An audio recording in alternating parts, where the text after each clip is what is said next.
समास, दो या दो से अधिक शब्द मिलकर किसी अन्य स्वतंत्र शब्द की रचना करने की प्रक्रिया। समास शब्द रचना की ऐसी प्रक्रिया है जिसमें अर्थ की दृष्टि से परस्पर भिन्न तथा स्वतंत्र अर्थ रखने वाले दो या दो से अधिक शब्द मिलकर किसी अन्य स्वतंत्र शब्द की रचना करते हैं। राजपुरुष, माता पिता, देवदास आदि समस्त पद समास युक्त पद है। समास विग्रह, सामासिक शब्दों को विभक्ति सहित पृथक करके उनके संबंधों को स्पष्ट करने की प्रक्रिया है। यह समास रचना से पूर्ण रूप से विपरीत प्रक्रिया है। संस्कृत में समासों का बहुत प्रयोग होता है। अन्य भारतीय भाषाओं में भी समास उपयोग होता है। पूर्व पद और उत्तर पद। समास रचना में दो शब्द अथवा दो पद होते हैं। पहले पद को पूर्व पद तथा दूसरे पद को उत्तर पद कहा जाता है। इन दोनों पदों के समास से जो नया संक्षिप्त शब्द बनता है उसे समस्त पद या सामासिक पद कहते हैं। जैसे राष्ट्र पूर्व पद प्लस पति, उत्तर पद राष्ट्रपति, समस्त पद। समास की निम्नलिखित विशेषताएं हैं। समास में दो या दो से अधिक पदों का मेल होता है। समास में शब्द पास पास आकर नया शब्द बनाते हैं। पदों के बीच विभक्ति चिन्हों का लोप हो जाता है। समास से बने शब्द में कभी उत्तर पद प्रधान होता है तो कभी पूर्व पद और कभी कभी अन्य पद। इसके अलावा कभी कभी दोनों पद प्रधान होते हैं। समास के भेद। समास के बारे में संस्कृत में एक सूक्ति प्रसिद्ध है। द्वंद्वो द्विगुरुपि चाहम मद्गह नित्यम अव्ययी भावः तत्पुरुष कर्मधारय येनाहं स्याम बहुव्रीहिया। वैसे इसमें सभी समासों के नाम आ गए हैं, किंतु इसमें यह किसी व्यक्ति की दीनहीन स्थिति का वर्णन किया गया है। इसका शाब्दिक अर्थ ये है, मैं संसार के चक्रव्यूह और गृहस्थी में द्वंद्व द्वेष या दो प्राणियों में फंसा हूँ। मेरे पास केवल दो गायें द्विगु हैं। मेरे घर में हमेशा खर्च की कमी अभाव अव्ययी भाव रहता है। इसलिए हे भगवान तत्पुरुष, ऐसा कोई कार्य कर्मधारय करो जिससे मैं बहुत धनी बहुव्रीहि हो जाऊं। समास के निम्नलिखित 6 भेद होते हैं। तत्पुरुष समास, कर्मधारय समास, द्विगु समास, द्वंद्व समास, बहुव्रीहि समास, अव्ययी भाव समास। तत्पुरुष समास। इस समास में पूर्व पद गौण तथा उत्तर पद प्रधान होता है। समस्त पद बनाते समय पदों के विभक्ति चिन्हों को लुप्त किया जाता है। इस समास की 2 प्रकार से रचना होती है। क संज्ञा प्लस संज्ञा विशेषण, युद्ध का क्षेत्र युद्ध क्षेत्र, दान में वीर दानवीर। ख संज्ञा प्लस क्रिया, शरण में आगत शरणागत, स्वर्ग को गमन स्वर्गगमन। कारक की दृष्टि से तत्पुरुष समास के निम्नलिखित 6 भेद होते हैं। 1 कर्म तत्पुरुष, विभक्ति चिन्ह को, सिद्धि प्राप्त सिद्धि को प्राप्त, नगरगत नगर को गत।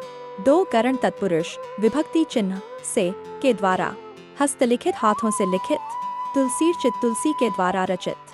3 संप्रदान तत्पुरुष, विभक्ति चिन्ह के लिए, रसोई घर रसोई के लिए घर, जेब के लिए खर्च।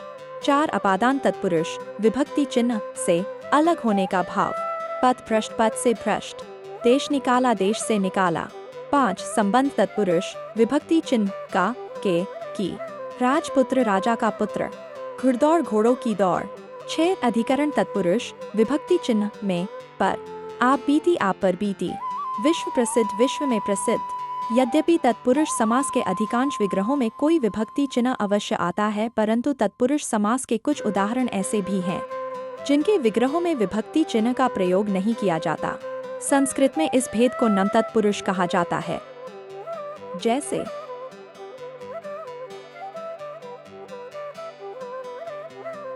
कर्मधारय समास। इस समास में पूर्व पद तथा उत्तर पद के मध्य विशेषण विशेष्य का संबंध होता है।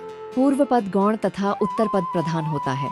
समस्त पद समास विग्रह, चंद्रमुख चंद्र जैसा मुख, कमल नयन कमल के समान नयन, देहलता देह रूपी लता महादेव महान देव, नीलकमल नीला कमल पीतांबर पीला अंबर, वस्त्र, सज्जन सत अच्छा, जन नरसिंह नरों में सिंह के समान।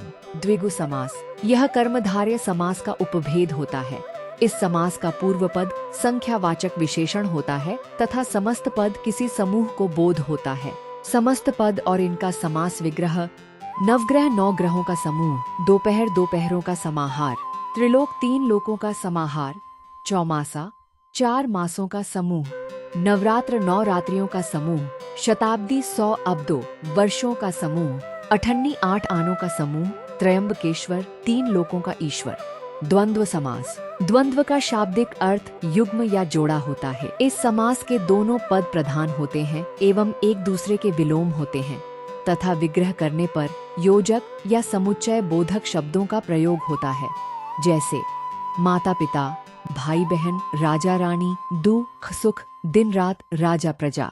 और का प्रयोग समान प्रकृति के पदों के मध्य तथा या का प्रयोग विपरीत प्रकृति के पदों के मध्य किया जाता है। उदाहरण, माता पिता बराबर माता और पिता, समान प्रकृति।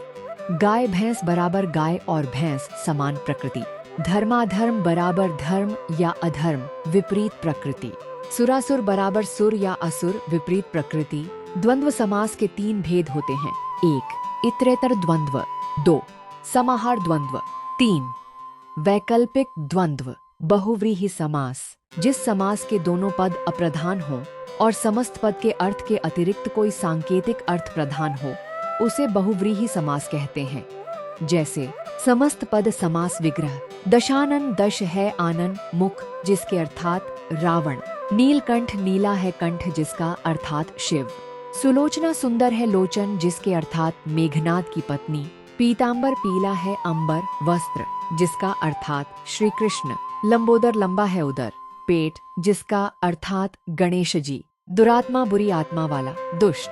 श्वेतांबर, श्वेत है जिसके अंबर, वस्त्र, अर्थात सरस्वती जी। उदाहरण, 1. एक दंत बराबर एक दांत है जिनके, गणेश। 2. त्रिनेत्र बराबर 3 नेत्र जिनके, शिव। 3. नीलकंठ बराबर नीला है जो कंठ जिनका, शिव। ध्यातव्य रहे, विशेष व्यक्ति, विशेष स्थान, विशेष पक्षी या जानवर के संदर्भ में बहुव्रीहि समास माना जाएगा। अव्ययी भाव समास। इस समास में पूर्व पद प्रधान एवं अव्यय होता है, जैसे यथामति, मति के अनुसार। आमरण, मृत्यु तक, इनमें यथा और आ अव्यय हैं। जहाँ एक ही शब्द की बार बार आवृत्ति हो, अव्ययी भाव समास होता है। कुछ उदाहरण, आजीवन, जीवन भर। यथा सामर्थ्य, सामर्थ्य के अनुसार। यथा शक्ति, शक्ति के अनुसार। यथाविधि, विधि के अनुसार। यथाक्रम, क्रम के अनुसार। भरपेट, पेट भरकर। हर रोज, रोज रोज। हाथों हाथ, हाथ ही हाथ में। रातों रात, रात ही रात में। प्रतिदिन, प्रत्येक दिन। बेशक, शक के बिना। निडर, डर के बिना। निस्संदेह, संदेह के बिना। प्रतिवर्ष, हर वर्ष। आमरण, मरण तक। खूबसूरत, अच्छी सूरत वाली स्लैश वाला। अव्ययी भाव समास की पहचान। अव्ययी भाव समास में 3 प्रकार के पद आते हैं। 1. उपसर्गों से बने पद। आजीवन, आ प्लस जीवन बराबर जीवन पर्यंत। निर्दोष, निर प्लस दोष बराबर दोष रहित। प्रतिदिन, प्रति प्लस दिन बराबर प्रत्येक दिन। बेघर, बे प्लस घर बराबर बिना घर के। लावारिस, ला प्लस वारिस बराबर बिना वारिस के। यथाशक्ति, यथा प्लस शक्ति बराबर शक्ति के अनुसार। 2. यदि एक ही शब्द की पुनरावृत्ति हो। घर घर बराबर घर के बाद घर। नगर नगर बराबर नगर के बाद नगर। रोज रोज बराबर हर रोज। 3. एक जैसे 2 शब्दों के मध्य बिना संधि नियम के कोई मात्रा या व्यंजन आए। हाथों हाथ बराबर हाथ ही हाथ में। दिनों दिन बराबर दिन ही दिन में। बागो बाग बराबर बाग ही बाग में। कर्मधारय और बहुव्रीहि समास में अंतर। कर्मधारय में समस्त पद का एक पद दूसरे का विशेषण होता है। इसमें शब्दार्थ प्रधान होता है, जैसे नीलकंठ बराबर नीलाकंठ। बहुव्रीहि में समस्त पद के दोनों पदों में विशेषण विशेष्य का संबंध नहीं होता, अपितु वह समस्त पद ही किसी अन्य संज्ञा का विशेषण होता है। इसके साथ ही शब्दार्थ गौण होता है और कोई भिन्नार्थ ही प्रधान हो जाता है, जैसे नीलकंठ बराबर नीला है कंठ, जिसका अर्थात शिव। बहुव्रीहि व द्विगु समास में अंतर। द्विगु समास में पहला पद संख्यावाचक होता है और समस्त पद समूह का बोध कराता है, लेकिन बहुव्रीहि समास में पहला पद संख्यावाचक होने पर भी समस्त पद से समूह का बोध न होकर अन्य अर्थ का बोध कराता है, जैसे चौराहा अर्थात 4 राहों का समूह, द्विगु समास। चतुर्भुज, 4 हैं भुजाएं जिसके, विष्णु, अन्यार्थ, बहुव्रीहि समास। संधि और समास में अंतर। संधि में वर्णों का मेल होता है, इसमें विभक्ति या शब्द का लोप नहीं होता है, जैसे देव प्लस आलय बराबर देवालय। समास में दो पदों का मेल होता है।